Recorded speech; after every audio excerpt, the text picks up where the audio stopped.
మధుబాబు గారి పుస్తకాలను కొనుక్కొని చదవాలనుకునేవారు సత్యవాణి పబ్లికేషన్స్ 9652488668 పై సంప్రదించగలరు. మధుబాబు గారి అద్భుత జానపద సృష్టి వెన్నెల మడుగు 11వ భాగం. కొమ్ముభరణను తిరిగి గోతిలో పెట్టి మరోసారి నేలను గట్టిగా అదిమాడు. ఎప్పటి మాదిరిగా మోసుకుపోయిన నేలను ఆప్యాయంగా ఒకసారి తడిమి మంచం మీద పడుకున్నాడు. అతను నిద్రలోకి జారుకునేదాకా గది మొదలే నిలబడి మెల్లగా లోపలికి పోయాడు విజయుడు. అతను అదిమినట్లుగానే మంచం క్రింద నేలను అదిమి గోతి లోపల ఉన్న కొమ్ముభరణను తను తీసుకున్నాడు. అమాయకుల్ని ఎంతమందినో పిశాచాలకు బలిచ్చినందుకు నీకు తగిన శాస్తి త్వరలోనే జరగబోతున్నది. రేపో ఎల్లుండో ఆ పిశాచాలు నీ దగ్గరికి వస్తాయి, నిన్నే ఎత్తుకుపోయి మంటల్లో కాల్చుకు తింటాయి అని అనుకుంటూ నిశ్శబ్దంగా బయటికి వచ్చేశాడు. అప్పటికి తెల్లవారే సమయం దగ్గర పడింది. అంతవరకు నిర్మానుష్యంగా ఉన్న నగర వీధులు జనసంచారంతో నిండిపోవటం మొదలయింది. కొమ్ముభరణను దట్టీలో భద్రపరుచుకొని వడివడిగా అడుగులు వేస్తున్న విజయుడి వంక ఆశ్చర్యంగా చూశారు అతనికి ఎదురుపడిన వారందరూ. వారి చూపుల్ని లక్ష్యపెట్టకుండా నగర ద్వారాన్ని దాటి తనకు మేలు చేసే మాటలు చెప్పిన గడ్డి మొక్క దగ్గరికి పోయాడు విజయుడు. గుర్రుపెట్టి నిద్రపోతున్న ఆ మొక్కను తట్టి లేపాడు. హాయిగా నిద్రపోనీయకుండా ఏమిటి నీ గోలా అని విసుక్కుంటూ అతన్ని చూసి సంతోషంగా నవ్వింది ఆ మొక్క. కొమ్ముభరణలోని అదృశ్య భస్మాన్ని ఒంటిమీద జల్లుకో, సింహపురి రాకుమారి దగ్గరికి పోవాలని కోరుకో అని చెప్పింది. భరణలోని భస్మాన్ని ఒంటిమీద జల్లుకున్నాడు విజయుడు. వెంటనే అతని శరీరం గాలిలో తేలిపోతున్నట్లు అనిపించింది. 10 క్షణాల తరువాత అతను ఒక ఆటవిక గూడెం దగ్గర నిలబడి ఉన్నాడు. విజయుడు ఆటవికుల గూడెం దగ్గరికి చేరుకునే సమయానికి బాగా తెల్లవారిపోయింది. ఒకరి తర్వాత ఒకరుగా నిద్రలేస్తున్నారు ఆటవికులు. తమ తమ ఆయుధాల్ని పట్టుకుని హడావిడిగా అటూ ఇటూ తిరగటం మొదలెడుతున్నారు. ఆ గుడిసెలోనే బంధింపబడి ఉన్నది సింహపురి రాకుమారి. తెల్లవారగానే వచ్చిన నాయకుడిని చూసి భయంతో వణికిపోయింది. భయమేలనే చిలక, నీకు కాబోయే మొగుణ్ణి నేనే కదా. ఇంకా కొద్దిసేపట్లో నిన్ను పెళ్లి చేసుకుంటాను. ఏడుపు మాని సిద్ధంగా ఉండు. చిరుతపులి చర్మంతో తయారు చేసిన కొత్త వస్త్రాలను పంపిస్తాను, వాటిని కట్టుకో అని చెప్పి ఆమె భయంతో బెదిరిపోతుంటే వికటంగా నవ్వి గుడిసె బయటికి వచ్చాడు నాయకుడు. సిద్ధం చెయ్యండి చిలకను పెళ్లికి, అందంగా అలంకరించండి అని అక్కడ ఉన్న ఆడవాళ్లకి ఆజ్ఞ ఇచ్చి అవతలికి వెళ్లిపోయాడు. గుంపుగా గుడిసెలోకి చొరబడి సింహపురి రాకుమారిని బలవంతంగా బయటికి తీసుకువచ్చారు ఆడవాళ్లు. పెళ్లి రోజున స్నానం చేయాలి, మన గూడెం సరిహద్దుల్లో ఉన్న వాగు దగ్గరికి పోవాలి, మారం చేయకుండా మాతోరా అంటూ గూడెం బయటికి తీసుకుపోయారు. నేను రాను, నన్ను వదిలిపెట్టండి, నాకు ఈ పెళ్లి ఇష్టం లేదు అని గట్టిగా అరిచింది రాకుమారి. వాళ్ల చేతుల్ని విదిలించి కొట్టింది. అయినా సరే వదిలిపెట్టలేదు ఆ ఆడవాళ్లు. ఆమెను మరింత గట్టిగా పట్టుకుని వాగు దగ్గరికి చేర్చారు. వలువల్ని ఊడదీసి వాగులోకి నెట్టి స్నానం చేయించారు. సరిగ్గా అప్పుడే నాయకుడు నూతన వస్త్రాలను పంపించాడు. చిరుతపులి చర్మంతో తయారు చేయబడిన ఆ వస్త్రాలను రాకుమారికి కట్టబెట్టారు ఆడవాళ్లు. సహజంగానే అందగత్తె అయిన రాకుమారి ఆ వస్త్రాలను ధరించిన తరువాత మరింత అందంగా కనిపించింది. నాయకుడు చాలా అదృష్టవంతుడు. ఇటువంటి అందగత్తెను పెళ్లి చేసుకోవాలంటే ఎంతో పుణ్యం చేసుకుని ఉండాలి. ఆమె అందాన్ని చూసి తమలో తాము గుసగుసలు చెప్పుకుంటూ తిరిగి గూడెంలోకి తీసుకువచ్చారు ఆడవాళ్లు. గూడెం మధ్యలో ఎత్తుగా కట్టి ఉన్న ఒక పెద్ద వేదిక మీద నిలబెట్టి ఉన్నది వాళ్ల కులదేవత విగ్రహం. పచ్చటి తోరణాలతో రంగురంగుల జంతు చర్మాలతో చక్కగా అలంకరించబడింది ఆ ప్రదేశం. పెళ్లికొడుకు వేషంతో వచ్చి అక్కడ నిలబడ్డాడు గూడెం నాయకుడు. తీసుకురండి పెళ్లికూతురుని, త్వరగా తీసుకురండి అని తన అనుచరులకు ఆజ్ఞ ఇచ్చాడు. నేను రాను, నన్ను వదిలిపెట్టండి అని విలపిస్తున్న రాకుమారిని అతి బలవంతంగా కులదేవత విగ్రహం దగ్గరికి తీసుకువచ్చారు అతని అనుచరులు. డప్పులు మోగిస్తూ కొమ్మబోరులను ఊదుతూ ఉత్సాహాన్ని ప్రదర్శిస్తున్న ఆటవికులకు కనిపించకుండా ఒక చెట్టు చాటున నిలబడి ఉన్నాడు విజయుడు. వెంటనే కొమ్ముభరణను బయటికి తీసి అందులోని భస్మాన్ని తన ఒంటి మీద జల్లుకున్నాడు. నేను రాజకుమారి దగ్గర ప్రత్యక్షమవ్వాలి అని మనసులో అనుకున్నాడు. అనుకోవటం మాత్రమే జరిగింది. ఉన్న చోటి నుండి ఒక్క అడుగు కూడా అవతలికి పోలేకపోయాడు. ఎందుకలా జరిగిందో అర్థం కాలేదతనికి. కొమ్ము భరిణను మరోసారి బయటికి తీసి అందులోని భస్మం వైపు పరీక్షగా చూస్తుండగా అతని భుజం మీద వాలింది అతని పక్కనే ఉన్న చెట్టు కొమ్మ. పిచ్చి విజయ, కోటగుమ్మం దగ్గర పెరిగే గడ్డి మొక్క ఈ అదృశ్య భస్మాన్ని గురించి పూర్తిగా చెప్పలేదు. ఈ భస్మం రాత్రిళ్లు మాత్రమే పనిచేస్తుంది. పగటి సమయాల్లో దీనికి శక్తి నశించిపోతుంది. రాకుమారిని నువ్వు నీ భుజబలంతోనే రక్షించాలి అని చెవిలో నెమ్మదిగా ఊదింది. రకరకాల ఆయుధాల్ని ధరించి రాక్షసుల మాదిరిగా కనిపిస్తున్న ఆ ఆటవికులను ఎదిరించటానికి కొంచెంగా కూడా తటపటాయించలేదు విజయుడు.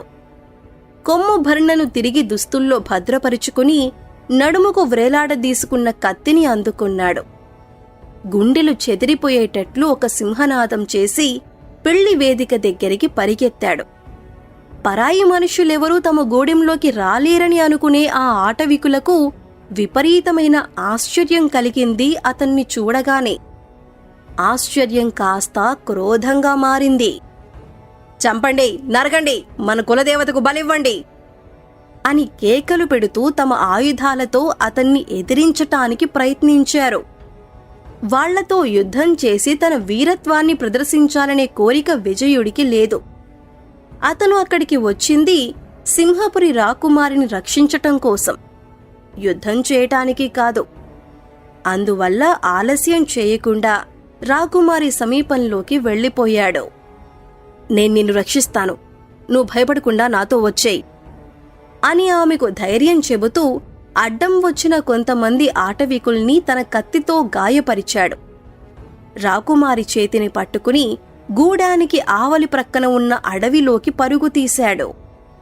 పట్టుకోండి వాళ్ళని, కాళ్ళు చేతులు నరికి పారేయండి అని కేకలు పెడుతూ వెంటపడ్డారు ఆటవికులందరూ. వారి నాయకుడి పరిస్థితి అయితే మరింత ప్రమాదకరంగా కనిపించటం మొదలుపెట్టింది. కులదేవత విగ్రహం ముందున్న పెద్ద వేటకత్తిని పట్టుకుని విపరీతమైన ఆగ్రహంతో బయలుదేరాడు. అడ్డం వచ్చిన ఒకరిద్దరు ఆటవికుల్ని తన కత్తికి బలిచేసి సూటిగా అడవిలోకి పోయాడు విజయుడు. అడుగు తీసి అడుగు వేయటానికి వీలు కానంత దట్టంగా ఉన్నది ఆ అడవి. దారి చూసుకుని ముందుకు సాగే లోపల వెనక ఉన్న ఆటవికులు తమ దగ్గరికి వచ్చేస్తారని భయపడింది రాకుమారి. ఇటు నుంచి పారిపోవటం అసాధ్యం, ఇంకో పక్క నుంచి పోదాం అంటూ తనంతట తనే మరో పక్కకు బయలుదేరబోయింది. ఆ సమయంలో ఆమెకు కనిపించింది ఒక దృశ్యం.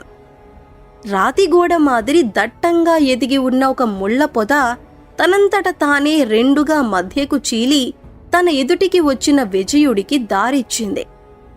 ఆ పొద వెనక ఆకాశాన్ని అంటుకునేటంత ఎత్తుగా ఉన్న ఒక మహావృక్షం విజయుడి దారికి అడ్డమైన తన కొమ్మల్ని వెనక్కి వంచి దారి చూపించింది.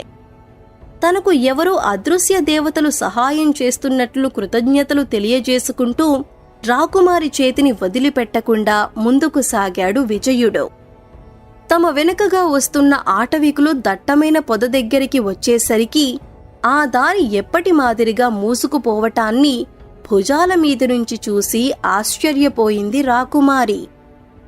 ఎవరు నువ్వు, మాంత్రికుడివా అని విజయుడిని అడిగింది. మాంత్రికుడిని కాదు రాకుమారి, ఒక సామాన్యమైన మానవుడిని అంటూ మరింత వేగంగా ఆమెను పరిగెత్తించాడు విజయుడు. అయితే అతను ఊహించినట్లు దారి సరిగ్గా లేకపోవటం వల్ల వెనకబడిపోలేదు ఆటవికులు. రెట్టించిన పట్టుదలతో ముందుకు వచ్చారు వారందరూ. అర్ధఘడియ సేపట్లో వెనకాలే ప్రత్యక్షమయ్యారు. మరికొద్ది దూరం పరుగు తీసిన తరువాత మోకాలి లోతు మాత్రమే ఉన్న చిన్న వాగు ఒకటి విజయుడి దారికి అడ్డుగా కనిపించింది. ఆ వాగును దాటిన తర్వాత ఒక పెద్ద కొండలోయ అతనికి ఎదురయ్యింది.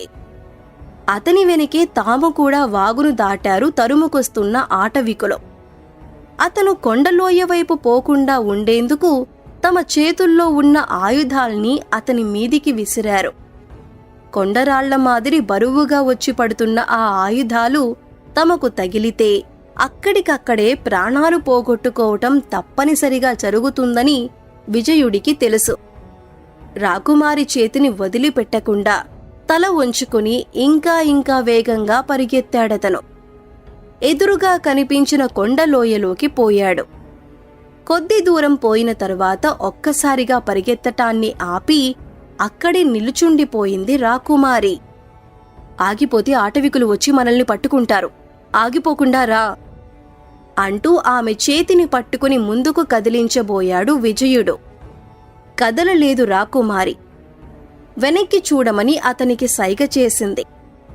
వెనక్కి చూసిన విజయుడికి విపరీతమైన ఆశ్చర్యం కలిగింది. రంకెలు పెడుతూ లోయలోకి వచ్చేయవలసిన ఆటవికులు లోయ మొదట్లోనే ఆగిపోయారు. ఆటవికులు లోయలోకి రాకుండా ఎందుకు ఆగిపోయారో ఎంత ఆలోచించినా విజయుడికి అర్థం కాలేదు. తమతో సమానంగా పరిగెత్తి ఆయాసం ముంచుకురావటం వల్ల ఆగిపోయారా? అడవి మృగాల మాదిరి అతిబలంగా ఉండే ఆ క్రూరులు అంత త్వరగా అలసిపోవటం అనేది సామాన్యంగా జరగదు. వాళ్ళు ఆగిపోవటానికి మరో కారణమేదో తప్పక ఉండే ఉంటుంది. అదేమిటో నాకు తెలుసు, చెప్పమంటే చెబుతాను అని సన్నటి కంఠం ఒకటి వినపడేసరికి ఉలిక్కిపడి చుట్టూ చూశాడు విజయుడు. నీ వెనకాల ఉన్నాను, సరిగ్గా చూడు అంటూ మళ్లీ వినవచ్చింది ఆ కంఠం. వెనక్కి తిరిగి ఒక పెద్ద రాళ్లగుట్ట వైపు చూశాడు విజయుడు. లావుపాటి బండరాళ్ల మధ్య సన్నగా కనిపించింది ఒక అడవి తీగ. అతను చూస్తూ ఉండగానే ఒక జానెడెత్తు పెరిగిందది. దగ్గరికి రమ్మని సైగ చేస్తున్నట్లు తల ఊపింది. దగ్గరికి పోయి ఆప్యాయంగా ఆ తీగను చేతితో నిమిరాడు విజయుడు. ఎటు చూసినా కొండరాళ్ళు బండరాళ్ళు మాత్రమే కనిపిస్తున్న ఈ లోయలో చెట్లు చేమలు ఉంటాయని నేను అనుకోలేదు. అవసర సమయంలో దేవత మాదిరి నువ్వు కనిపించావు. ఈ ఆటవికుల బారి నుంచి తప్పించుకునే ఉపాయం చెప్పి మమ్మల్ని కాపాడు అని ప్రార్థించాడు. ఇది మామూలు లోయ కాదు. నరుల్ని చూసిన వెంటనే మీదపడి కరకరమని నమిలి మింగే తలకోన భైరవి అనే రాక్షసి నివసించే లోయ. ఇందులోకి వచ్చిన వారిని అది ప్రాణాలతో బయటకి పోనీయదు. ఆటవికులకు ఆ విషయం తెలుసు. అందుకే వాళ్లు లోయలోకి రాలేదు. మనిషి ఊపినట్లు నెమ్మదిగా తల ఊపుతూ చెప్పింది అడవి తీగ. తలకోన భైరవి మమ్మల్ని చంపేస్తుందని ఆటవికులకు తెలుసా? ఆశ్చర్యంగా అడిగాడు విజయుడు. అదే కదా నేను చెబుతున్నది, విసుగ్గా అన్నది ఆ తీగ.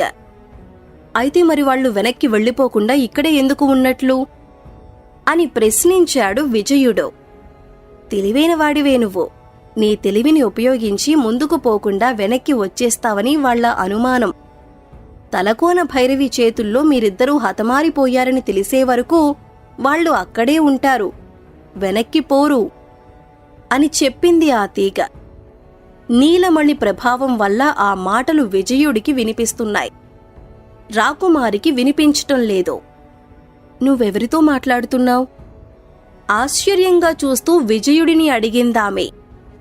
బండరాళ్ల మధ్యన ఉన్న తీగను ఆమెకు చూపిస్తూ, ఈ తీగతో మాట్లాడుతున్నాను అన్నాడు విజయుడు. తీగతో మాట్లాడుతున్నావా? తీగలు చెట్లు మనతో మాట్లాడతాయా? మరింత ఆశ్చర్యంగా అడిగింది రాకుమారి. తన వద్ద ఉన్న నీలమణి గురించి, దాని ప్రభావాన్ని గురించి ఆమెకు చెప్పబోయాడు విజయుడు. అంతలోనే అతన్ని ఆపేసింది అడవి తీగ. నీలమణి గురించి నీ తల్లికే తెలియదు. ఇప్పుడు ఈమెకు తెలియవలసిన అవసరం ఏమీ లేదు. నువ్వు నోరు మూసుకో అని హెచ్చరించింది.